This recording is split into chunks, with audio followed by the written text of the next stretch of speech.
সকালবেলা ঘুম থেকে উঠেই তোমাদের সঙ্গে একটা খুব সুন্দর জিনিস শেয়ার করলাম। সেটা হচ্ছে আমার ছাদ বাগানে দেখো কত ধরনের ফুল ফুটেছে। তো চলো তোমাদেরকে সেগুলোই শেয়ার করছি, তোমরা কমেন্টস করে কিন্তু জানিও যে কেমন লাগছে আমার ছাদ বাগান। তো চলো এখন থেকে তোমাদের সাথে ব্লগটা আজকে স্টার্ট করছি। আই হোপ যে তোমাদের আজকে ব্লগটি ভালো লাগবে। আজ হচ্ছে সোমবার, আর আজকে তোমাদের সকাল থেকেই ব্লগটা তোমাদের সাথে শেয়ার করছি।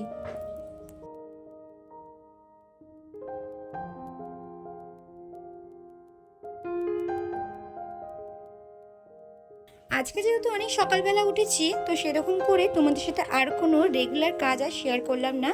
একেবারে চলে গেলাম রান্নাঘরে। একেবারে আজকে রান্নাটা তাড়াতাড়ি বসিয়ে দেবো, কারণ যেহেতু রিহুর খাবারটা আজকে একটু তাড়াতাড়ি বানাবো। তো ভাবলাম যে না, আজকে সেরকম কিছু রান্না করব না। তো আজকে ডাল, আলু ভাজা আর পাঁপড় ভাজাই করব।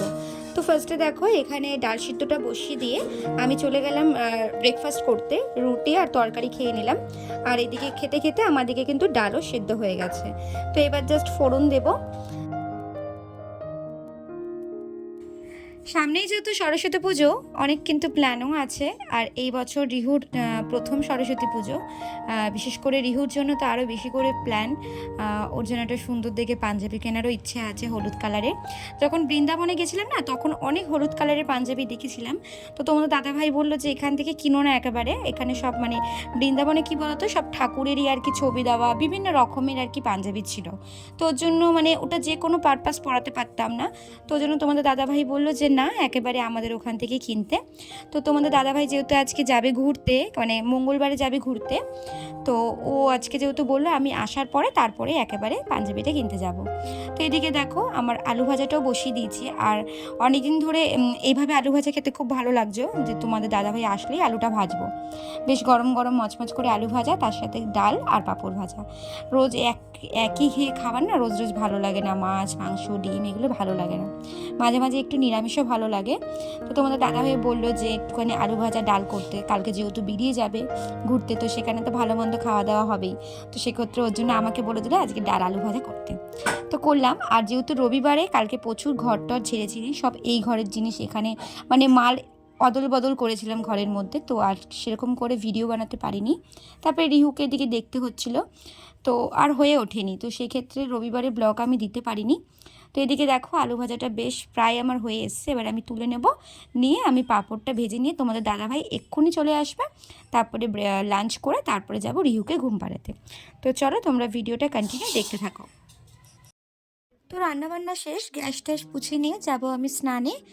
আর এদিকে দেখো স্নান করেই গেছি। আর একটা আজকে খুব ইম্পর্টেন্ট কাজ করব, সেটা আমার জন্য খুব ইম্পর্টেন্ট। তো ওর জন্য একটু সুই সুতো নিয়ে বসেছি। তো এই জাস্ট শাশুড়ি কচু ভাজা দিয়ে গেল, জানি না এটা কিসের কি ভাজা বললো। তো কচুর শাকের যে নিচের অংশটা যে কচু থাকে আর কি, সেটারই আর কি গোল গোল করে ভাজা। বেশ কিন্তু কি গরম বাবা, ইয়ামি হয়েছে। আচ্ছা, হেভি খেতে। আমি এই ফার্স্ট টাইম খেলাম, এর আগে কোনোদিনও খাইনি। তো ওই জন্য মা বললো তুই একবার খেয়েই দেখ কেমন জিনিস, সত্যি ভালো খেতে। আর গরম সকাল থেকে এখনো একটু বুঝতে পারিনি, তাও আমাদের শুনতে হয় নাকি আমরা নাকি কিছুই কাজ করি না। এটা আমাদের বড়দের কথা। তারা সারাদিন শুধু বাইরে খাটে, আর আমরা সারাদিন শুধু ঘরে বসে থাকি, কিছুই করি না আমরা। মানে অনবরত সকাল থেকে একটা টাইম বসতে পারি না একটু, কিন্তু তাও আমাদের শুনতে হয় নাকি আমরা নাকি কিছুই কাজ করি না। আমাদের কার কার এই কথাগুলো শুনতে হয় কমেন্টস করে কিন্তু জানিও। আমায় কিন্তু প্রতিনিয়ত বলতে থাকে। যাই হোক, আমি সত্যিই কোনো কাজ করি না। তো এখন বসছি আমি কাঁথা সেলাই করতে। আমার তো ছেলে খুব ভালো ছেলে, খুব শান্ত ছেলে, যা বলি তাই করে আর কি। তাই ওর জন্য আর কি এইগুলো নষ্ট করে দিচ্ছে। তো ভাবলাম যে শাড়ি তো পরেই রয়েছে, তো শুধু শুধু কি করি, আমি তো এখন শাড়ি পরি না। তো সেক্ষেত্রে ভাবলাম এই সুন্দর এই শাড়িটা দিয়ে কাঁথাটাকে ওয়ার দিয়ে দিই। তো লাইফে ফার্স্ট টাইম কাঁথা সেলাই করছি, এর আগে কখনো করিনি। তো বলে না মানুষ সময় হবে ঠিক একদিন না একদিন সব কাজই মানুষ করতে হয়।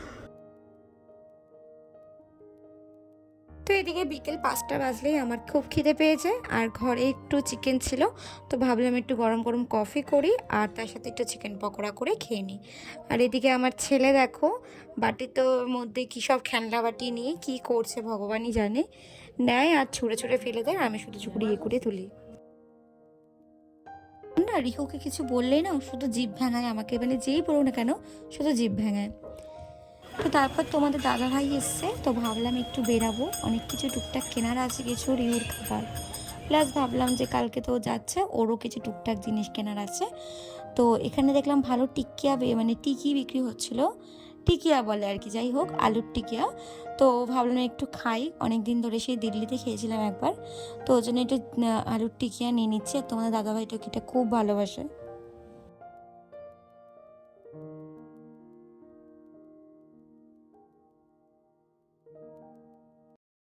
এখন তোমাদের দাদাভাইকে ফেসিয়াল করে দিচ্ছিলাম আর ও একটু মাসাজ করছিল। আর এদিকে দেখো রিহুর বাবাকে দেখছিল বসে বসে। তো এখন মাসাজ চলছে, কালকে তোমাদের দাদাভাই যাবে মৌসুমী আইল্যান্ড অফিস ট্রিপ। আজ কালকে যাবে, আবার পরশুদিন চলে আসবে। আর ওই দেখো রিহু এখানে বসে এখন খেলছে না পাপা, ওকে খাই ঠাই দিয়েছি, এবার একটু খেলে নিক, তারপরে একটু পরেই আমরা শুতে যাব। তো চলো বন্ধুরা, আজকের মতো ভিডিও এখানে শেষ করলাম। আবার দেখা হবে কালকে কোনো নতুন ব্লগের সাথে। সবাই ততক্ষণ ভালো থেকো, সুস্থ থেকো। গুড নাইট বলে দাও তো, গুড নাইট।